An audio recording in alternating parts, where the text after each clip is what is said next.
Olá pessoal, essa aqui é a segunda videoaula dessa lista de videoaulas sobre realimentação. Especificamente nessa aula, a gente vai ver dois tópicos: as técnicas de amostragem de retorno e a polaridade da realimentação. Bom, então começando pelo primeiro tópico, é, técnicas de amostragem, né? Então a gente lembra rapidamente como se amostra uma tensão. Para mostrar uma tensão, a gente usa o voltímetro. O voltímetro ele se conecta em paralelo com a tensão que precisa ser medida. Para se mostrar uma tensão em dois terminais, o voltímetro ele tem uma impedância infinita como característica. Agora, além de amostrar, a gente pode retornar tensão. Por quê? Porque nosso amplificador agora vai estar no laço de realimentação negativo, sei lá, essa rede aqui de feedback, tá? Então, olha só, ele está conectado aqui na saída em paralelo, ou seja, ele vai mostrar a tensão de saída. Mas esse rede de realimentação, ela vai retornar uma grandeza na entrada. Nesse caso aqui, vamos verificar que essa grandeza vai ser de tensão também, representada aqui pela tensão VF. Então, a gente precisa ter um circuito, né, básico ou até mais especializado que meça e retorne uma tensão, né? Então, normalmente o circuito mais básico é um divisor de tensão, dado aqui por a resistência R1 e R2. Então, essa aqui seria a nossa rede de realimentação. Esse circuito, ele amostra a tensão Vout e transforma essa tensão Vout em VF. Beleza? Para isso ser eficaz, estar bem direcionado, esse R1 mais R2, ele tem que ser valores altos. Beleza? Bom, além disso, a gente pode amostrar tensão, ou seja, medir, né, desculpa, amostrar corrente, ou seja, utilizando um amperímetro. O amperímetro ele se conecta em série com o caminho, né, o dispositivo pelo qual a gente precisa medir essa grandeza de corrente. E a resistência de saída, não, de fato, a resistência desse amperímetro é um pequeno resistor, ou uma impedância nula nas condições ideais. Ao mesmo tempo, se eu quero medir essa grandeza de saída de corrente, então eu vou conectar aqui o meu amplificador com o meu sistema aqui direto, vou conectar aqui em série com o meu sistema de realimentação. E esse sistema de realimentação vai retornar corrente, tá? Então, nós vemos aqui uma simplicidade desse circuito, utilizando aqui um transistor M1 que vai fornecer uma corrente de saída e o RS vai ser uma resistência muito pequena. Essa resistência vai ser muito pequena para diminuir, né, essa queda de tensão em cima do RS, de tal maneira que o Iout que retorne seja o mesmo Iout que esteja sendo medido, beleza? Então, como a gente faz agora olhando para a rede de realimentação na entrada, né? Então, se essa rede vai retornar tensão, essa tensão ela tem que estar, no caso, ela tem que ser subtraída com a tensão de entrada, né? Que é lembrando que a realimentação que a gente está estudando é a realimentação negativa. Mas antes de subtrair, a gente vai lembrar que para somar duas fontes de tensão, a gente conecta em série. Então, a conexão da rede de realimentação com a tensão de entrada vai estar em série, fornecendo a tensão de erro, que seria essa tensão depois do retorno do laço de realimentação. Então, essa conexão vai estar em série. Aqui nós podemos observar, então VF seria a tensão de retorno, VI na tensão de entrada, VE a tensão de erro. Essas duas tensões vão ficar em série, mas vão se subtrair, né? Então VI menos VF. Então, para subtrair duas tensões, utilizando circuitos práticos, como por exemplo um par diferencial, entrada VI menos VF, ou até mesmo um transistor, VGS, né? Porta aqui, VF menos VS, que seria a tensão de entrada. Então, pode ser uma entrada diferencial ou um single end, né? Como o caso de um transistor normal. Agora, no caso de retornar corrente, então a gente sabe que para somar duas grandezas de corrente, ou seja, duas fontes de corrente, a gente conecta em paralelo. Então a gente vê o laço de realimentação conectado em paralelo com a fonte de entrada, fornecendo assim uma corrente de erro. Essa corrente de erro vai estar dada pela subtração de Iin menos IF. Circuitos práticos para subtrair duas grandezas de corrente pode ser dado aqui na figura C, onde M1 e RF estão em paralelo, tá? É a figura D aqui também, está em paralelo com uma fonte de corrente de entrada, então vemos aqui M1 referenciado ao nó de comparação para o terra, M1, mesma coisa IN do nó para o terra, e o RF aqui referenciado do nó pro Terra, lembrando que aqui vamos ter um RS muito pequeno e a mesma coisa que como se estivesse em paralelo com essa fonte de corrente de entrada. Então, M1 e RF estão em paralelo com a fonte e suas correntes estão sendo subtraídas. Note que RF tem que ser grande o suficiente para se comportar como uma fonte de corrente, uma boa fonte de corrente, beleza? Certinho. Agora a gente viu como amostrar. Aqui a gente viu como amostrar tensão, certo? Divisor de tensão, como retornar corrente, mesmo o divisor de tensão faz esse trabalho, como mostramos corrente, como subtraímos a tensão e como subtraímos correntes, tá? Nesse caso aqui. Agora está faltando observar quais que são as características do laço de realimentação. Então, igual que o laço direto, o laço de realimentação vai ter uma impedância de entrada, uma impedância de saída. Isso vai ser determinado pelas características das grandezas que ele amostra e retorna. Então, quando ele amostra tensão, então ele tem que ser um bom medidor de tensão, então a sua impedância de entrada idealmente tende para infinito.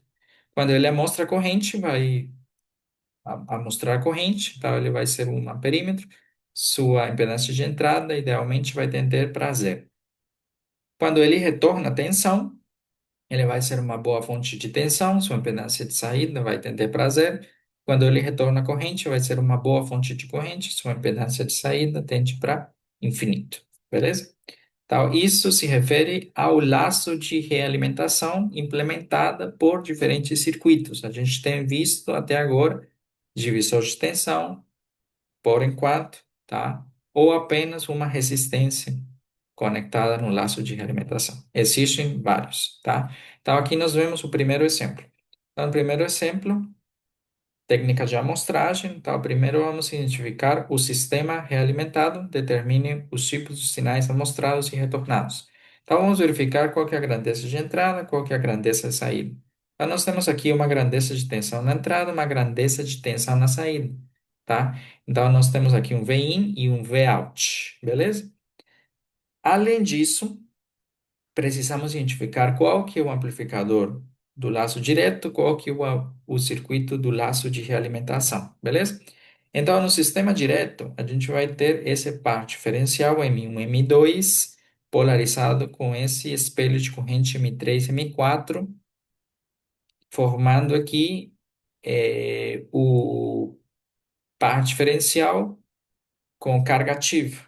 Beleza? A carga ativa fornece uma tensão de saída que se realimenta à porta do M2, fazendo a subtração Vin menos Vf pelo próprio par diferencial no subtrator, mediante o circuito de realimentação que é dado por uma série de resistências ou um divisor de tensão R1 e R2. Então, ele vai medir Vout e retornar Vf. Então, o circuito de realimentação mede tensão, retorna tensão. Nós vemos aqui uma equivalência ao amplificador operacional na configuração não inversora, beleza?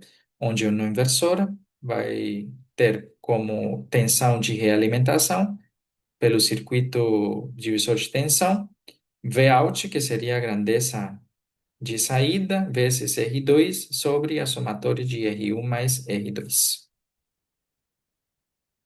Nesse segundo exemplo, nós vemos aqui uma grandeza de corrente na entrada, uma grandeza de tensão na saída. Então, o laço de realimentação, o circuito de realimentação tem que medir tensão e retornar corrente para subtrair com a fonte de corrente de entrada, tá? Então, nós vemos aqui que esse transistor MF, o circuito de realimentação, e a amostra tensão retorna corrente. E M1 e M2 é o laço direto que tem como corrente, como grandeza na entrada corrente e grandeza de saída tensão. A pergunta seria, calcule o fator de realimentação, ou seja, o fator K, assuma o lambda igual a zero, ou seja, não vamos considerar a modulação do canal. Tá, para calcular o laço de realimentação, sempre a gente vai fazer a relação entre aquilo que volta, que retorna, e aquilo que é medido. Ou seja, nesse caso, retorna uma grandeza de corrente e é medida uma grandeza de tensão. Então, a grandeza de corrente aqui é a corrente de dreno. A corrente de dreno de um MOS na configuração fonte comum, a gente sabe que é menos GM Vin, né? E o Vout, que no caso vai ser a tensão de porta, que é o próprio Vout, que é o próprio Vin desse circuito aqui, tá? Então, nós vamos ter que a grandeza o fator de realimentação K vai ser igual a, cancelando o Vin no numerador com o Vin do denominador, nós vamos ter que o fator K vai ser a própria transcondutância do transistor MF. Beleza? Bom, nesse caso aí, depois desses dois exemplos, o outro tópico dessa aula é determinar a polaridade da realimentação. Até agora a gente só focou na realimentação negativa, mas também existem circuitos de realimentação positiva. Os circuitos de realimentação positiva são estritamente aplicados nos circuitos osciladores, nos quais é gerada uma forma de onda que permanece numa determinada frequência durante um determinado tempo, para o infinito, beleza? E no caso dos circuitos com realimentação negativa, traz estabilidade nos ganhos. Então, para determinar a polaridade, a gente vai seguir uma série de passos, especificamente três passos. O primeiro é assuma a entrada, uma variação na entrada, seja que aumente ou diminua. Depois disso, consiga a variação daquele sinal pelo amplificador direto e pelo circuito de realimentação. E por último, o terceiro passo determine se essa grandeza que retorna enfraquece ou reforça o efeito original. O efeito original que a gente assumiu aqui, se aumenta ou diminui. Se a grandeza reforça, é um oscilador. Se a grandeza enfraquece, é realimentação negativa. Beleza? Então, nós vamos ver aqui o primeiro exemplo. Determine a polaridade de realimentação, se for negativa ou positiva, desse exemplo. Então, nós vemos aqui um circuito, par diferencial, carga ativa, circuito de realimentação aqui, divisor de tensão, grandeza na entrada, tensão, grandeza na saída, tensão. O circuito de realimentação mostra tensão e retorna tensão, beleza? Esse par diferencial aqui tem carga ativa, o espelho de corrente, e tem saída single end. Então, nós vemos aqui a seguinte mecânica. Lembrando que no par diferencial, a gente vai ter correntes de polarização, corrente de dreno 1 e a corrente de dreno 2, dada pela somatória dessa corrente ISS. Se os dois forem iguais, tá? ID1 vai ser a metade de ISS e ID2 vai ser a metade de ISS. Pelo espelho de corrente, ID3 é espelhado em ID4, beleza? Então, nós vamos supor o seguinte, que o sinal de entrada, que é Vin, ele vai aumentar. Então, nossa suposição é que ele aumenta, beleza? Se o Vin aumenta, diretamente a corrente de dreno aumenta, beleza?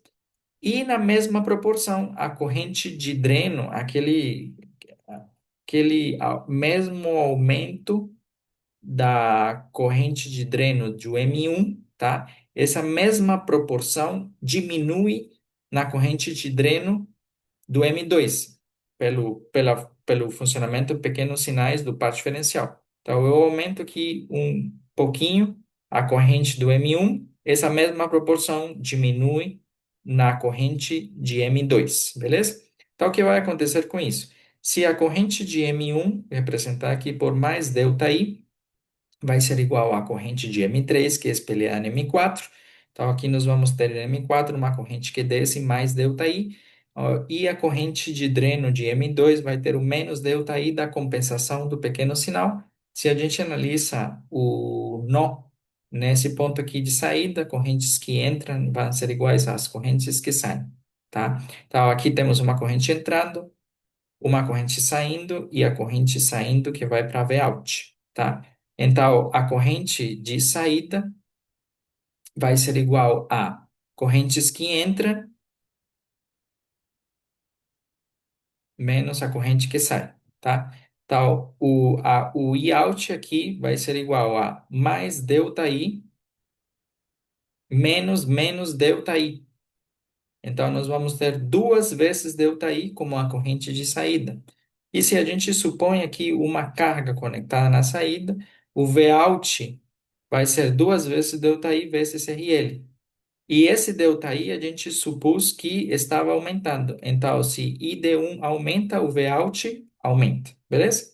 Se a tensão Vout aumenta, pelo divisor de tensão aqui no nó X, o Vx aumenta também, beleza? E se o Vx aumenta, o Vx retorna aqui para a porta do M2, tá?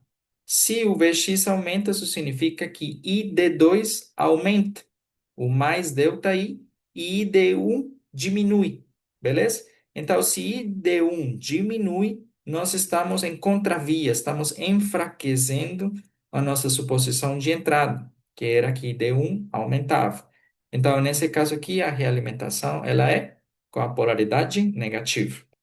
Nesse segundo exemplo, nós temos uma tensão de entrada e uma tensão de saída, laço de realimentação direto, M1 e M2, laço direto, M1 e M2, laço de realimentação, divisor de tensão, RF1, RF2. Beleza? Então, vamos supor a mesma coisa, uma suposição inicial. Vem aumentando, se vem aumenta, a gente sabe que a corrente de dreno aumenta, tá? Isso é por definição do modelo de pequenos sinais, tá? Se essa corrente de dreno aumenta, a gente tem que analisar o que acontece com a tensão nesse nó A. Então, no nó A, se a corrente de dreno aumenta pelo malhe aqui nas correntes de polarização, nós vamos ter aqui VDD menos a queda de tensão em RD1 vai ser igual a VA. Desculpa, vai ser igual a VA. Então, se ID1 aumentou, isso vai significar que VA vai diminuir. Se VA diminui, a corrente de ID2 diminui. E se a corrente de ID2 diminui, o Vout vai aumentar. E se o Vout aumenta, aqui a mesma malha aqui de RD1, pode ser vista aqui no RD2, se ID2 diminuiu, isso significa que Vout aqui vai aumentar. Se o Vout aumenta, Vx pelo divisor de tensão aumenta, tá? A mesma proporção. E se o Vx aumenta aqui e retorna para o comparador ou subtrator de M1, VG, Vin, Vs, Vx, Vgs aqui, isso significa que se o Vx aumenta, ID1 vai diminuir, certo? E se ID1 diminui, nós estamos em contravia com nossa suposição inicial, que ID1 estava aumentando. Então, portanto, a realimentação ela tem uma polaridade negativa. Nesse terceiro exemplo, opa, nós vemos aqui que temos uma grandeza de corrente na entrada, uma grandeza de tensão na saída. E M2 vai ser o circuito de realimentação que mede tensão e retorna corrente. E M1 vai ser o amplificador do laço direto. Então, nós vamos supor que essa corrente de entrada aumenta. Se essa corrente de entrada aumenta, a tensão no Vx vai aumentar. Isso é lógico, né? Se a tensão Vx aumenta, que é a tensão de entrada de M1, a corrente ID1 vai aumentar. Se a corrente ID1 vai aumenta pela malha aqui, VDD menos a queda de tensão, NRD1 vai ser igual a Vout. Se ID1 aumenta, Vout vai diminuir. Se o Vout diminui, vai ser a tensão aqui de entrada de M2. Se Vout diminui, ID2 diminui, tá? E se ID2 diminui, vai ser uma corrente que está sendo drenada do nó. Então, isso significa que IX, a corrente que está entrando aqui, no terminal porta, se ID2 diminui, está sendo puxada, IX vai aumentar. Se IX aumenta, a tensão no nó X, Vx aumenta, e se Vx aumenta, significa que ID1 vai aumentar da mesma maneira. Então, a corrente de dreno está aumentando, que é a mesma suposição na entrada. Portanto, essa polaridade aqui ela é positiva. Um quarto exemplo, determine a polaridade desse circuito de realimentação. Praticamente esse circuito aqui, só que acrescentando um outro transistor M2 na mesma configuração, fonte comum, tá? Então, nós seguimos a mesma mecânica. A corrente de entrada aumenta, aumenta Vx. Se o Vx aumenta, aumenta a corrente de dreno. Se a corrente de dreno aumenta, diminui essa tensão VA. Se a tensão VA diminui, diminui a corrente de M2. Se a corrente de M2, que é ID2, diminui, Vout aumenta. Se o Vout aumenta aqui, IF vai aumentar. Se IF aumenta, uma corrente sendo drenada desse nó, IX vai diminuir. E se IX diminui, Vx diminui também. Portanto, a suposição está enfraquecendo nossa suposição de entrada, portanto, essa realimentação ela é negativa. Para consolidar a mecânica aprendida nessa videoaula, eu deixo esse exemplo 5 para vocês determinarem a polaridade da realimentação do circuito A e do circuito B, beleza? Bom, obrigado pela atenção, até um próximo vídeo.